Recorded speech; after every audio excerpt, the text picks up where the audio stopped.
One more record. Well, my mouse is spastic tonight. Okay, we're live. Hello, everyone. This is Dr. Roger Paul, and tonight we're going to continue our study on paper 47 from the Urantia book, The Seven Mansion Worlds. And we're in section 3, and that's on page 532 of the original book, or paper 47.3. It's the third section, first paragraph. Did you get your things in there? Are you on? Say something. I can't hear you. Testing 1, 2, 3. Unmute for a second. Hi, Diane. Just hey, hey, Rodney. Hey, everybody. I'm trying to hit that. Being recorded. What do you want me to do, honey? Just hit, okay. Okay. There we go. All right. Start. Let me read. Yeah, go ahead and start Okay. reading. I'll mute. 3. The first mansion world. On the mansion worlds, the resurrected mortal survivors resume their lives just where they left off when overtaken by death. When you go from Urantia to the first mansion world, you will notice considerable change. But if you had come from a more normal and progressive sphere of time, you would hardly notice the difference, except for the fact that you were in possession of a different body. The tabernacle of flesh and blood has been left behind on the world of nativity. Okay. Hi, Jane. I'm sorry I'm late. No problem. You're Okay. You're on mute. I'm on mute. Okay. Just... Roger. You're on mute. Did she? There Jane, you out there? Yes. Yes. Oh, yeah. She's on her cell phone, I think. You didn't hear my. I'm going. I hear. Yes, I did, can hear you. You hear my comment about pulling your fingernails out for being late? I'm so sorry. It will hurt, I'm but joking. I deserve it. No self-flagellation. No. Only under compulsion. Okay. All right. The first And mansion world. I'm Yeah, go going to ahead. get out of my cell phone because I want to enter on my laptop. Okay, So go right ahead. Go ahead. just We'll ignore me, just okay? Just ignore okay. me. Pop in and Okay, out. thank you. Thank I'm you. gonna go ahead and start. On the first mansion world, what they're talking about here is soon as we die and we wake up on the first mansion world, on a normal world where that's more spiritual, that is, survivors would not notice that much difference from this world. Okay. But because we're on such a barbaric planet and we don't have a very spiritual upbringing, our changes on the first mansion world will be quite noticeable. Okay. And what they're saying here is, except for the fact of the way you live and things, the only difference would be that you no longer have the tabernacle of flesh and blood or the finite body, that you'll have a new body, which is the Urantia dimension body, which is a Urantia body.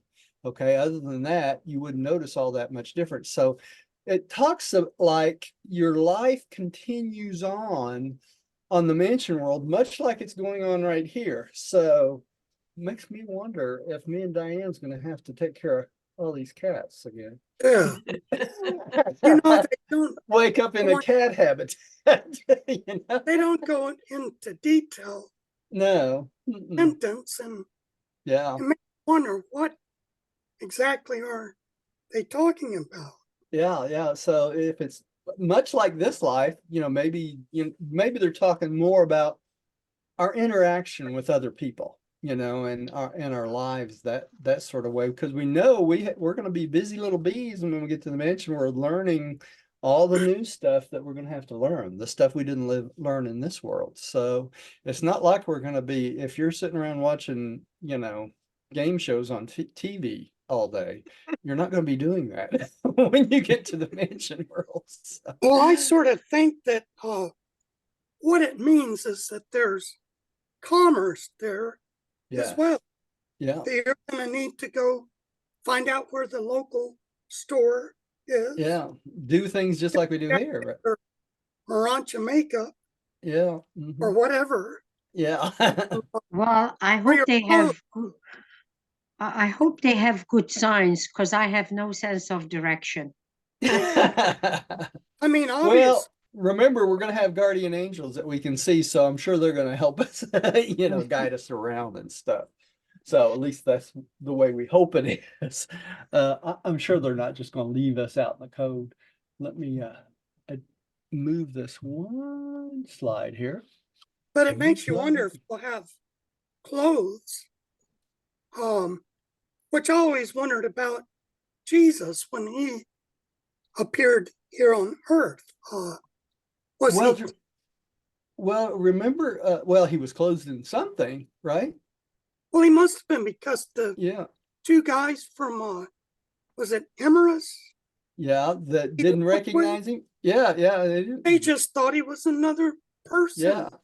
Well, it always brings me back to that movie, Defending Your Life. You remember that movie, Rodney? Where the No. guy, they take him to the motel and the guy opens the closet and it has these robes, these tunics, and they all look exactly the same. And he says, these are one size fits all. So no, who knows? Maybe that's the way it's going to be. Okay, so this is a picture of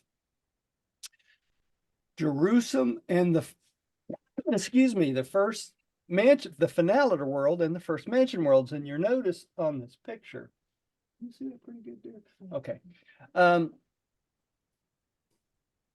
Let me read this. I'm going to bend over a little bit. I'm not going to be looking at y'all because I want to read it from the bigger one. From the time of the leaving the material worlds until you are constituted as a first stage spirit on Salvington, you will undergo just 570 separate and ascending Morancha changes. So you're going to go up 570, if you would, dimensions or levels. Okay. 8 of these occur in the system, 71 in the constellation, and 491 during your sojourn on the spheres of Salvington. So this is a picture of someone, a person waking up on Mansion World number 1. And you'll notice here they have a seraphic guardian next to them, and you'll have your thought adjuster, of course, and an archangel and a representative of the life carriers there when you wake up. Okay, let's go one more. And here's another slide. Let me see if I can read this y'all to you because you might not be able to see the writing. It said you will not acquire new languages automatically. So if you expect to wake up on the mansion world and know all these new languages, that's not the way it happens. Okay, you will have a language. You will learn a language over there, much as you do down here, and these brilliant beings will be your language teachers. The first study on the mansion world will be the tongue of Satania and then the language of Nebanon. And while you are mastering these new tongues, the Morancha companions will be your efficient interpreters and patient translators. You will never encounter a visitor on any of these worlds, but that someone of the Morancha companions will be able to officiate as an interpreter. And remember, when we get to the mansion worlds, we'll have the harps of God, and it works as an interpreter too. And it's probably going to be just like these puppies are, like a cell phone. And you carry around with you, and it interprets everything for you. Okay, so it's Nice. not going to like you're going to be without something that's going to interpret everything for you. Roger, Yes. we're gonna when we wake up, we're gonna speak English. We will speak English just like we do here. Communicate, okay. Yeah, yeah. And our archangels are already familiar with English. They've been with us, our entire life, right? And I'm sure our guardian angels and our archangels, and I'm sure the life carriers are the same way. You know, they go from planet to planet. You know, on our planet, we got what, 78 different languages or something like that. And so, you know, it must be tough for them to keep. I got a cat going crazy behind me. It must be tough for them to keep up to date on all the current languages, but they do that. You know, they have to learn the languages just like we do. Interesting. Yeah. Rodney, would you take the next one? Yes. The very center of all activities on the first mansion world is the resurrection hall, the enormous temple of personality assembly. This gigantic structure consists of the central rendezvous of the seraphic destiny guardians, the thought adjusters, and the archangels of the resurrection. The life carriers also function with these celestial beings in the resurrection of the dead. Okay, so when you wake up, all of these different personalities are going to be around you. I wonder if it's like kind of when they talk about alien abduction, you have a tall gray and a couple little. Could be. You never know, you know. So you'll have several beings that's around you, and as soon as you wake up, they're going to make you feel comfortable and, you know, keep you from being upset, that sort of They thing. don't describe the angels or anything or what they look like. They've given us No, idea. they haven't given us any idea what they look No. like. They haven't given us any idea what they look like, or other than they have friction shields, which we call wings, you know, so it's kind of anybody's guess, as they say. And this is a picture of the resurrection hall of the mansion worlds. And you'll notice here, I don't know if it's small on this one where I got it, but you have the seraphim, an archangel, and the thought adjuster. And of course, there's a life carrier representative there too. And let me read this to you from this one over here. I know I keep going off camera, but I have to lean over to be able to see this. The very center of all activities of the first mansion world is the resurrection hall, the enormous temple of personality assembly. This gigantic structure consists of a central rendezvous of the seraphic guardian or destiny guardians, the thought adjusters, and the archangels of the resurrection. The life carriers also function with these celestial beings in the resurrection of the dead. So you are resurrected. Now, let me be clear. We are resurrected by these celestial beings. Was Jesus resurrected by these celestial beings? No. No. Jesus resurrected himself. Only a creator son can do that. All right. Let me Although Lazarus they accommodated him. Yeah, they accommodated him. That's right. The very center of all activities for the first mansion world is the resurrection hall, the enormous temple of personality assembly. The gigantic structure consists of the central rendezvous of the seraphic destiny guardians, the thought adjusters, and the archangels of the resurrection. This is the same as the last one. The life carriers also function with the celestial beings in the resurrection of the dead. And you can see there's tons and tons of beings being resurrected at the same time, right? Roger, Yes. is that, looking at the picture, what are they standing in front of? They're standing next to a bed where you wake up. That's what they're trying to represent here. You know, so these are all people that are waking up from their beds in the mansion worlds. You know, it's really funny. Every time I've had to go to the hospital, and they take you in for a procedure, the operating room or everything, you know, and they're going down these halls on this gurney, and you see these lights going above you, you know, as they go by. Every time that I have to go to the hospital for anything, I think about that, you know, I wonder if this is what the resurrection hall looks like. They're taking you down a big hall with these lights flashing by, you know. I don't know why that makes me think of that, but it does. So. Okay. Next, let's see who's up here. I think I am. Pam, I think you're up. Yeah. The mortal mind transcripts and the active creature memory patterns as transformed from the material levels to the spiritual are the individual possession of the detached thought adjusters. These spiritized factors of mind, memory, and creature personality are forever a part of such adjusters.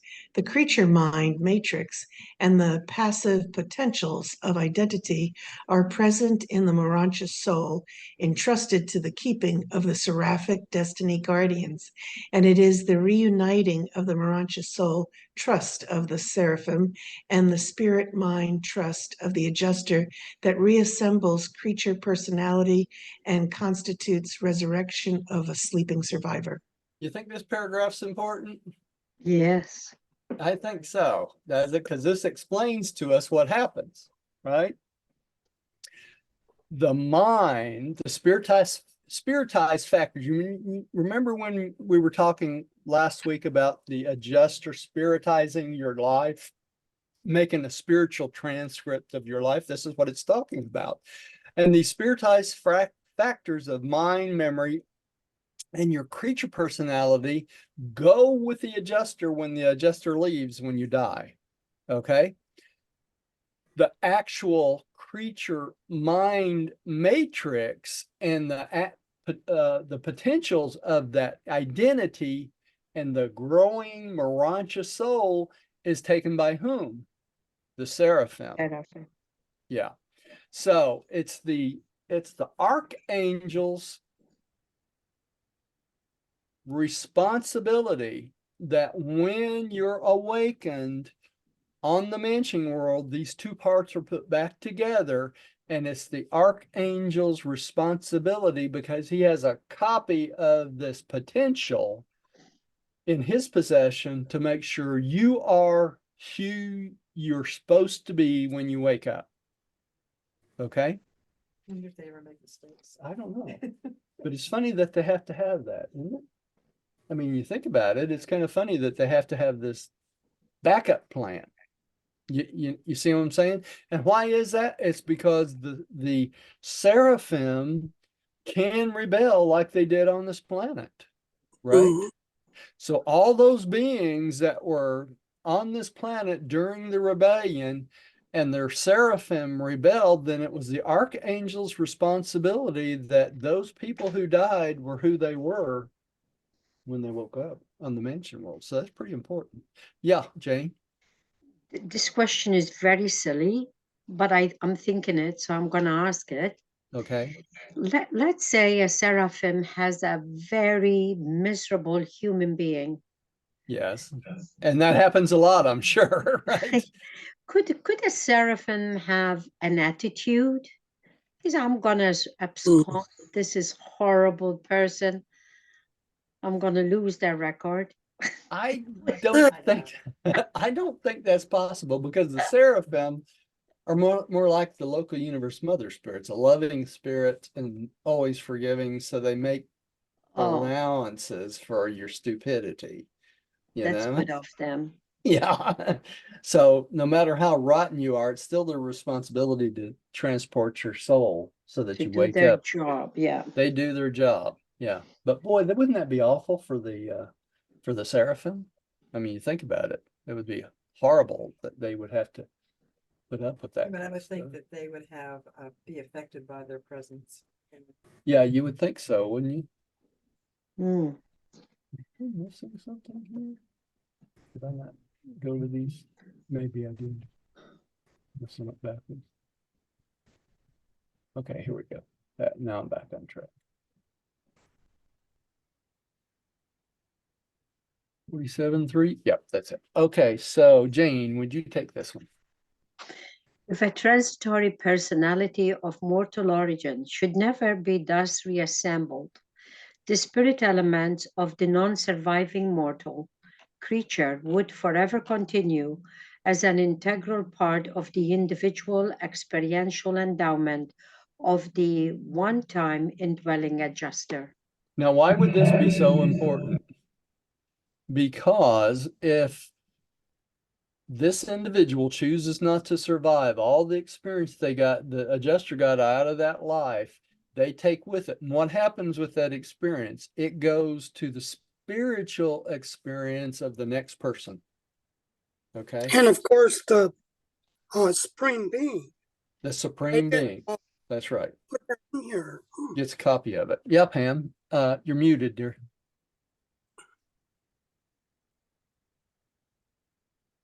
So the transitory personality, how did they get to being dead and being transported, and then they decided they didn't want to go on? No, that didn't happen like that, dear. Pam, they had made a decision in life that they did not want to go on.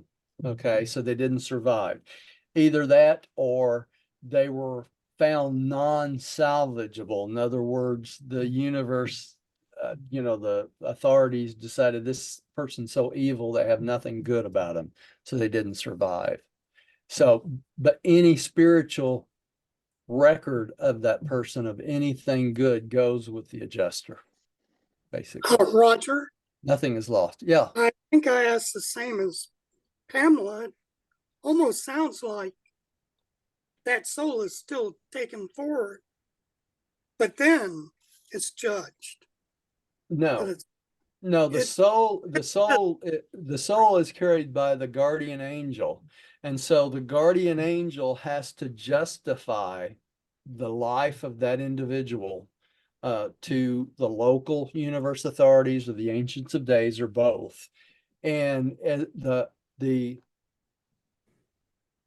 seraphim has to be held unchargeable for that particular life. In other words, it has to be shown that the seraphim did everything angelic possible. I'm not going to say humanly possible because it wasn't human. It was angelic possible to try to get that person to survival. And there's some individuals that they rule are just unsalvageable. There's nothing could be done for them. Okay. And so those individuals won't go by. In that case, the soul trust does what? It goes back to the Supreme. Okay. As the experience. But the soul of that being ceases to exist. Does that make sense? It's as if it never was. That's the thing about non-survival. Those who don't survive are erased from the memory of those who do. That's why there's no tears in heaven over anyone, right? You think about that. You've always read in the Bible that there's no tears in heaven. The reason there's no tears in heaven is because those individuals that don't survive, there's no one that is concerned about them enough to cry over them. Okay. Which is horrible. Horrible, sad, right? Very, very sad. But that does happen. It's as wonderful as this revelation to us is, it's hard if you think about it. It's very So, exact. Roger, yeah. So my Buddhist brother, unless he at the last minute decided he wanted to survive, I would not remember him. You would not remember him. That's right. Hmm. Those memories of those individuals would be, they wouldn't be reconsciousized in your head. Hmm. Which makes you wonder this: if you get to the mansion world before these individuals, are those memories not there until they arrive? Right, right. Jane. But do they not have options in the first mentioned word and second to get to know the journey to salvation and eternal life? They So do if they have an inkling of faith a of survival. desire. Yeah, They have a desire. a desire to survive. Yes. And if they believe in God, to which believe in means they God, they have some will. faith. That's right. That's right. The Or a other, higher power. yeah. Yeah, So the a Indians Buddhist, called it the Great White Spirit. That they right, didn't even right. call it God; they call it the Great White Spirit. But we know from Anawantan being part of the 24 that that was his belief, was the great white spirit. That's what he introduced to the red man. And he's part of the 24. So obviously those who believe in that made it to the mansion worlds, right? Or he Yeah. wouldn't have. So your Buddhist brother, of course, he's got a great opportunity as like us.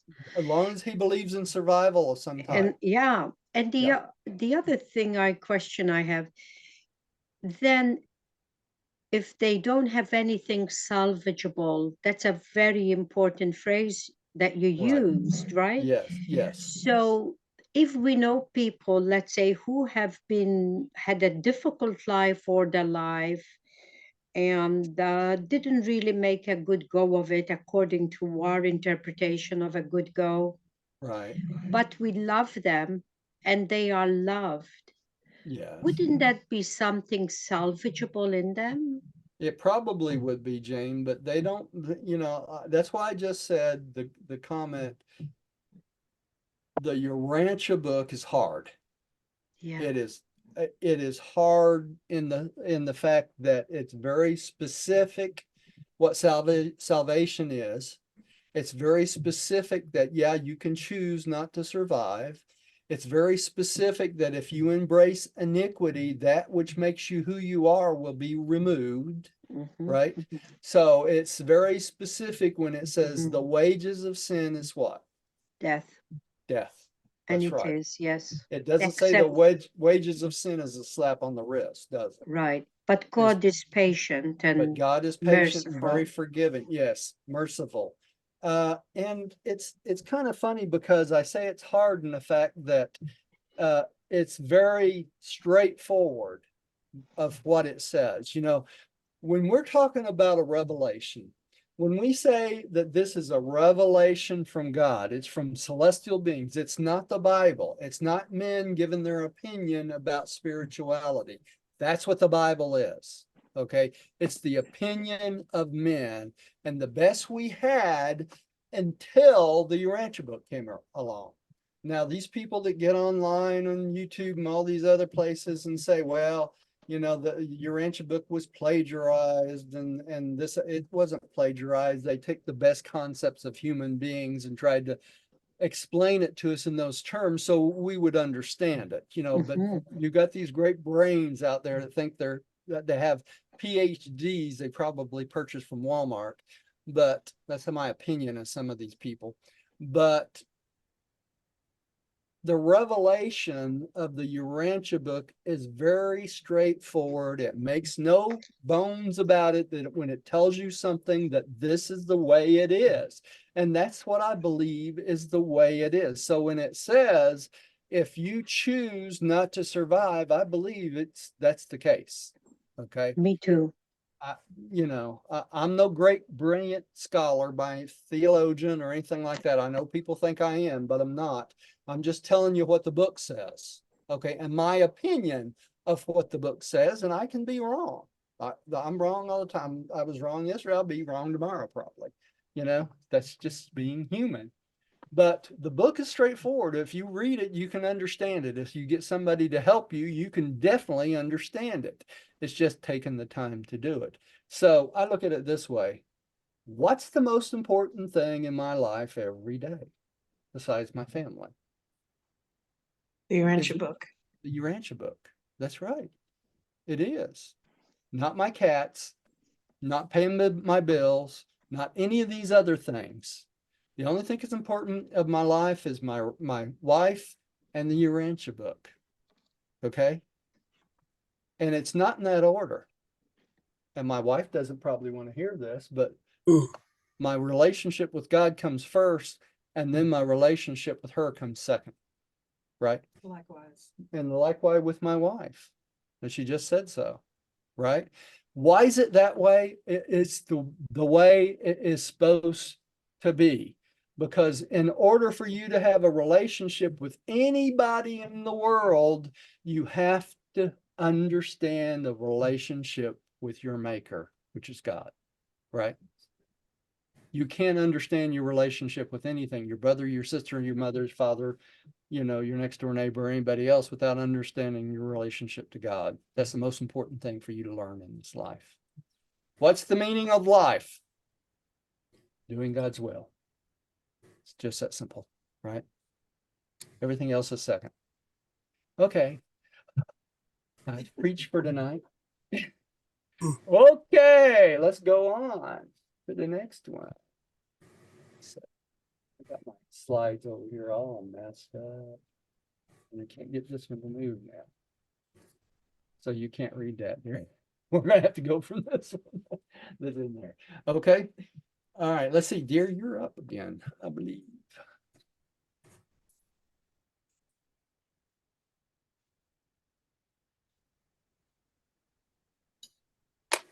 From the Temple of New Life, there extend 7 radial wings, the resurrection halls of the mortal races. Each of these structures is devoted to the assembly of one of the 7 races of time. There are 100,000 personal resurrection chambers in each of these 7 wings, terminating in the circular class assembly halls, which serve as awakening chambers for as many as 1 million individuals. These halls are surrounded by the personality assembly chambers of the blended races of the normal post-Adamic worlds. Regardless of the technique which may be employed on the individual worlds of time in connection with special or dispensational resurrections, the real and conscious reassembly of actual and complete personality takes place in the resurrection halls of Mansonia number 1. Throughout all eternity, you will recall the profound memory impressions of your first witnessing of these resurrection mornings. Okay, nice. Y'all, You're muted, Roger. I apologize, but my slides I had a whack here on the apple. That was not the.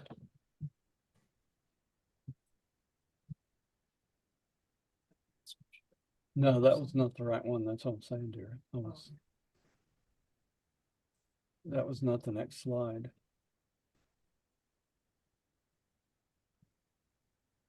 I don't know what happened here. What was the previous slide we just read? From the temple. No, the one that Jane just read.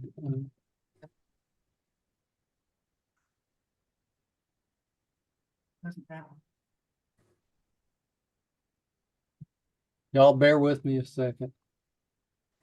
Must have been 47.3.4. Well, let me go back up on this one and see if I can figure it out here. See, we didn't look at this picture. That's what we just read about.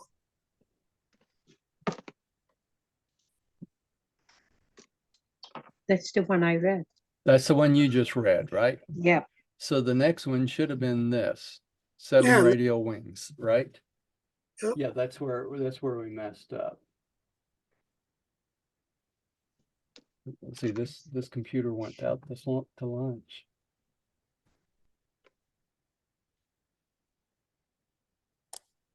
That's the one I need you to read, dear. Okay, let's try this again. This is the one I wanted. Yeah, she read that.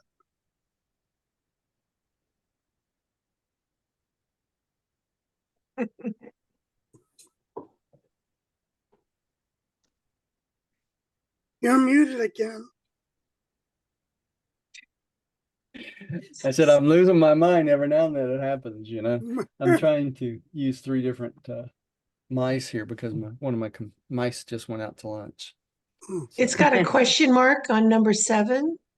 Yes, because on this one, yes, because the number 7, the guy that did this slide didn't realize that the violet race was the 7th color. Oh, Okay, so he put a question mark there. yeah. All right, because this is the 7 colored races. Okay, they're talking about in this slide, and you can see the resurrection hall for the 7 races with the temple of new life in the center there. And the 7th one would have been what? The amalgamation of the races or the violet race. Okay.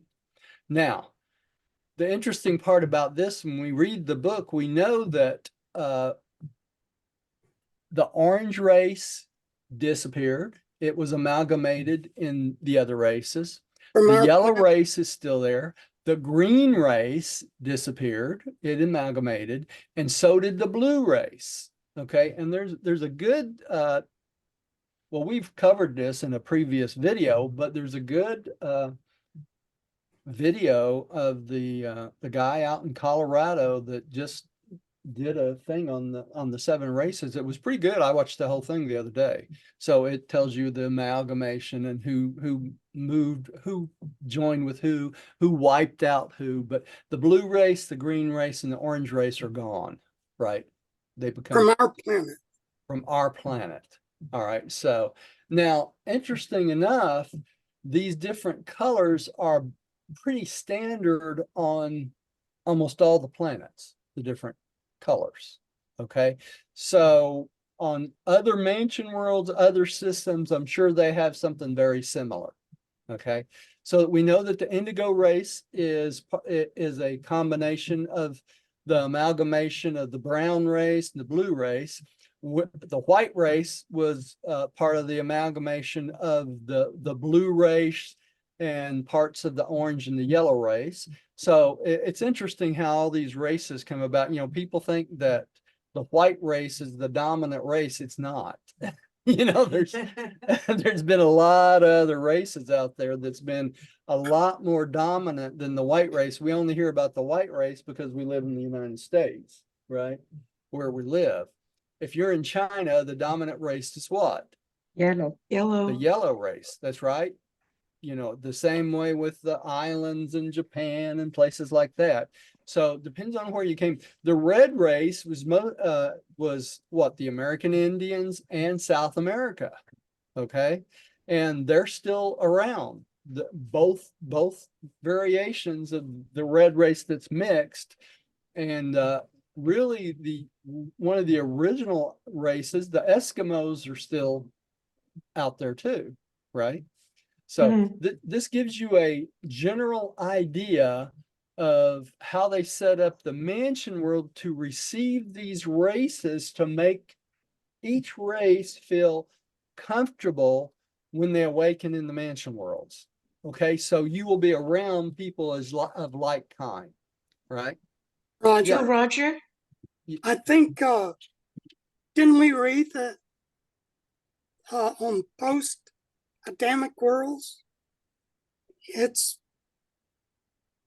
circles this. The post-endemic world circles what? Circles this resurrection hall. It's got its own resurrection section. Oh yeah, we're going to see that in a second. Yeah, there's combinations on the outside of these all the way around it, right? Okay. Because like we being white, we would be a combination of 2 or more of these colors. Okay, so we would not wake up in like the red race or something like that. Yeah. We would more than likely wake up in the question mark one, which would be the Adamic race. Okay, or the violet race. You follow me? Mhm. Because part of the violet race was the mixture that become what? With the blue race, it part of the mixture of the white race. You follow me? Everybody looks confused, but we're gonna Well, no, if you could, Roger, I got you. This is what Rodney was talking about. See these little things on the outside of these are for the post-Adamic post-Adamic worlds. races, right? Okay, let me read this to you too. If I can get it to come up. It's so small I can't read it on the regular screen, so I have to lean over. There are 100,000 personal resurrection chambers in each of these 7 wings, terminating in the circular class assembly halls, which serve as the awakening chambers for as many as 1 million individuals. These halls are surrounded by the personality assembly chambers of the blended races. You see that? Of the normal post-Adamic world. So these halls Correct. around this are all the blended races. You follow me? The ones in the center are the more pure races. Back when there was mostly red men or mostly orange men or mostly yellow men, that sort of thing. Mhm. So Roger, when let's say an Asian marries, a black person, then that would be a blended? That would be a blended race. It may be accounted as a brown race by then, because you would have the indigo and the yellow race together, which would give you more of a brown texture. Okay, so that would be one of the outside rings of the blended race. See, Okay, the whole reason for this is to make these people, when they awaken, they're surrounded by people they're familiar with. Okay, so you don't wake up and there's a gray at the top of your head. You know what I'm saying? So it doesn't look like Star Trek, right? For at Mhm. least your first initial awakening, everything seems to be in order. Okay, that's what they're trying to do here. And then from here, you go to meet your family? Your family will be there to greet you upon Okay. awakening, supposedly. You know, it always makes you wonder when you hear all these stories about people who go through this long tube and they see all their family at the other end. You know what I'm saying? When they die, that death experience. You know, I've always thought that that was the human mind justifying its death, the getting grips with its death, that they're going to go on to the mansion worlds. What part of that is purely mental or psychological, and what part of it is real, I don't know. There's just no way to tell. There really isn't. All I know is what it says here, and that's not the way it happens according to what it says here. Okay, so this is another picture of the resurrection hall for the blue race, and you'll notice here on the outside of it, this is the resurrection for the blended part of the blue race. Okay, and then we have this one here, which is nothing. Let me go down one more here. I'm trying to do this on a scratch pad because I lost my mouse for this other computer. Because I wanted to read some of these to you. This says there are 100,000 personal resurrection chambers in each of these 7 wings, terminating in the circular class assemblies halls, which serve as the awakening chamber for as many as 1 million individuals. So you could be in a hall and awaken with a million other individuals. It's a party. Big Right? airport. Yeah, like the airport, right? Yeah. When's the next flight out of here anyway? Okay. Now this is a picture that's interesting. Stuck in here. This is the special resurrection of Adam and Eve. They talk about in the book when after Adam and Eve died, several years after Adam and Eve died, after Adam died, Eve died first, and then after Adam died, that they had a special resurrection roll call, and that's what this is indicating. Okay, so they make plans for everything and everyone, and this one is this is the special resurrection for third circlers and above. Let me read this one to you. During the transit of surviving mortals from the world of origin to the mansion worlds, whether they experience personality reassembly on the 3rd period or ascend at the time of the group resurrection, the record of personality constitution is faithfully preserved by the archangels on the worlds of these special activities. So this is the reason this is a separate picture, is this shows you that if you reach the 3rd circle in this life, right? The 3rd circle of psychic ascension, and you get assigned two guardian angels, which I believe everyone that's reading this book is probably at least at the third circle. What happens when you die on the third day, or they call it the third period? You will awaken on the mansion world. You won't have to wait. But if you do not make it to that third psychic circle, you will be awakened in mass with thousands and thousands of other individuals at the same time. Okay? So, is it important to reach that third psychic circle? Yes. Right? What's part of that third psychic circle? Doing the will of God the Father, trying to get in touch with your thought adjuster, right? That's why this stuff is all important. So if you want to make sure you wake up on the third day, what do you need to be doing? Reading the book, right? I can't get you there. Only the book can get you there. Okay? Much as I'd like to, they never gave me that privilege. So, okay, here we go. Now I've forgotten who's up. Rodney's up. That's who's up. Rodney, would you take the next one? Maybe it should have been called a third day book. The third, there you go. No, it should be called the third day make the trip book. Yeah. Catch the train. You know. From the resurrection halls, you proceed to the Melchizedek sector, where you are assigned permanent residence. Then you enter upon 10 days of personal liberty. You are free to explore the immediate vicinity of your new home and to familiarize yourself with the program which lies immediately ahead. You also have time to gratify your desire to consult the registry and call upon your loved ones and other Earth friends who may have preceded you to these worlds. At the end of your 10-day period of leisure, you begin the second step in the paradise journey. For the mansion worlds are actual training spheres, not merely detention planets.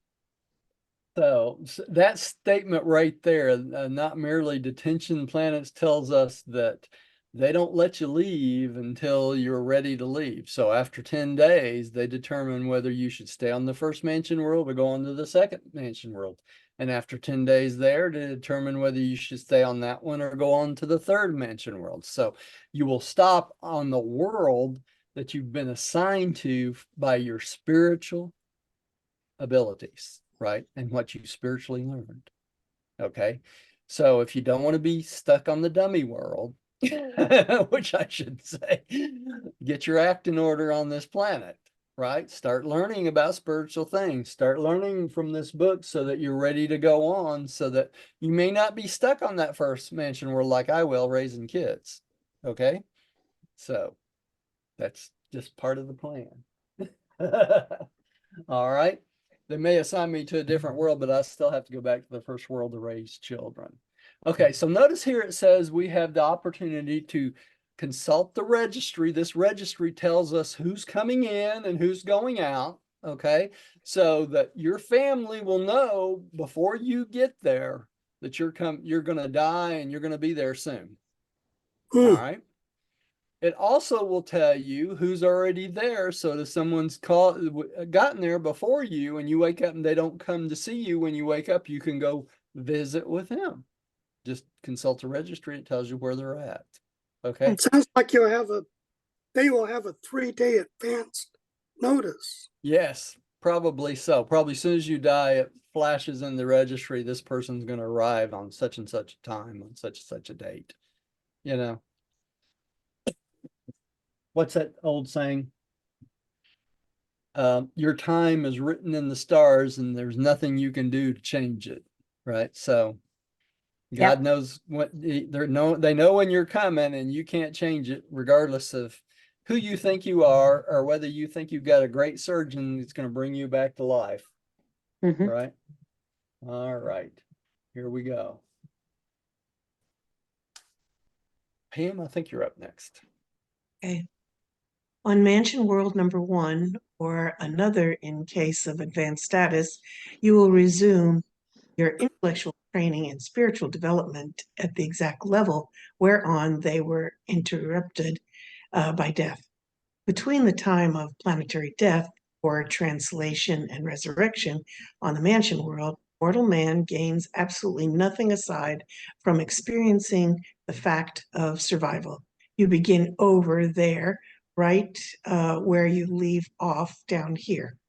Okay, a couple things in this paragraph. First one, when you get there, you may stay on that planet, or you may be of advanced status, and they're going to keep kicking you up mansion world to mansion world until they have you on the planet where they think you're spiritually akin. Okay, so that will determine where you'll stop. But the other thing in this paragraph is the fact that they want you to know that from the time you die till the time you wake up, you don't gain any extra knowledge or anything like that. The only experience you gain is the fact that you've died. Okay, so you've experienced death. Now, why is this so important? Because every single creator son must do what? Experience the same thing. Okay. That's one of the reasons they do the 7 bestowals. They have to experience death of a mortal just like we do. That's the translation from the finite world to what? The Urantia world. Roger, Okay. I've got a question. Yeah. On other worlds that get a magisterial son who bestows himself, are they required to die as well? Yes, they are, Rodney, just like the creator sons. They are. If they do a bestowal on any planet, they're required to go through death because they've been made what? Incarnate as a human. Okay. So they have to experience death. That's part of their 7 bestowals, just like the creator sons. Okay. So they have to go through the same thing. You know, it's interesting too, because of that, what does that tell us? That means the magisterial sons, when they're on the planet doing their bestowal, they're just like that. They can die just as easily as we can. Okay. They may seem to be superhuman, which in some cases they are, but they still can die just like human beings can die because they have to experience that just like human beings, right? So somebody comes up and sticks a sword in their heart, they're going to die just like we do, right? Okay. Aren't any free rides, as they say, aren't any outs. Okay. Jane, I think you're up next. Okay. Almost the entire experience of Mansion World number 1 pertains to deficiency ministry. Survivors arriving on this first of the detention spheres present so many and such varied defects of creature character and deficiencies of mortal experience that the major activities of the realm are occupied with the correction and cure of these manifold legacies of the life in the flesh on the material evolutionary worlds of time and space. So we're talking about we're all lacking in some types of experience, aren't we? Right? And that's why they call this deficiency correction, really. You know, they try to give us an experience. It's also called the mark of the beast, correct? The removal of the mark of the beast. Yeah, they say by the 7th mansion world, the mark of the beast should be totally eradicated by now. All right. And that gets rid of all our hates and prejudices and things like that. Okay. And attachments too. That's right. And attachments to material things. Right. Yeah. Mm-hmm. It's tough. Yes. Nothing easy about it. Okay. Diane, you're back up again. The sojourn on Mansion World number 1 is designed to develop mortal survivors at least up to the status of post-Adamic dispensation on the normal evolutionary worlds. Spiritually, of course, the mansion world students are far in advance of such a state of mere human development. Okay, so they want to get us up to at least the post-Adamic dispensation, and our post-Adamic dispensation is a mess, right? We're not very far along. Rodney, would you take the next one, please? Yes. If you are not to be detained on Mansion World number 1, at the end of 10 days, you will enter the translation sleep and proceed to world number 2. And every 10 days thereafter, you will thus advance until you arrive on the world of your assignment. Okay, so you're going to go every 10 days, you'll be taken to the next mansion world until they find the one that you're best suited for. Okay, where you can learn the most. All right. Pam, would you take this one, please? The center of the 7 major circles of the first mansion world administration is occupied by the temple of the Urantia companions, the personal guides assigned to ascending mortals. These companions are the offspring of the local universe mother spirit, and there are several million of them on the Urantia worlds of Satania. Aside from those assigned as group companions, you will have much to do with the interpreters and translators, the building custodians, and the excursion supervisors. And all of these companions are most cooperative with those who have to do with developing your personal factors of mind and spirit within the Urantia body. Can I just say one? Yes, go right ahead. So, where did I read it? The building custodians. The building custodians is where you can say, well, I'd like, windows or, Well, you know. no, those are the building custodians would probably be the mechanical controls. Yeah, you can tell them, what you'd like to have and that sort of thing. But they'll also tweak Morancha materials and tweak you if need be. That kind of building. Yeah, they do a lot of different things, right? Okay, so but you never be alone. You always have people to help you. Now I know we're about out of time, but I'd like to get this last slide. There's 2 more slides, so let's get these before we quit. I'd like to at least get through one section, so that we'll start on another section. I know people at home that are watching this thing says this is really slow. The reason we're going so slow is we've been through this fast before. You can watch the whole thing in 2 hours, but the way we're going through the book this time is we want to try to explain everything as much as humanly possible so we understand it. Right. So that's why we're going so slow. All right, let's go on to the next one. Jane, would you take the next one? As you start out on the first mentioned world, one Morantia companion is assigned to each company of the 1,000 ascending mortals, but you will encounter larger numbers as you progress through the 7 mentioned spheres. These beautiful and versatile beings are companionable, associates, and charming guides. They are free to accompany individuals or selected groups to any of the transition culture spheres, including their satellite worlds. They are the excursion guides and leisure associates of all ascending mortals. They often accompany survivor groups on periodic visits to Jerusalem, and on any day you are there, you can go to the registry of sector of the system capital and meet ascending mortals for all 7 of the mentioned worlds, since they freely journey back and forth between their residential abodes and the system headquarters.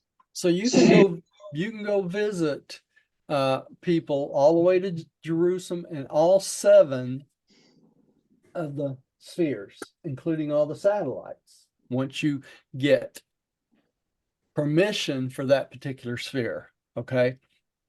So you can go back and forth and visit things and that sort of thing. And this is a picture of one Urantia companion being assigned to like 1,000 individuals, and they become group guides. Okay, so there's always going to be someone there to take you around and explain things to you and that sort of thing, you know, which is pretty nice. Okay. All right, and that takes us up to 7:01, so we did pretty good. We got through most of that section tonight. Let me stop the share and we will say a prayer and quit for tonight. Rodney, would you like to close us in prayer Sure. tonight?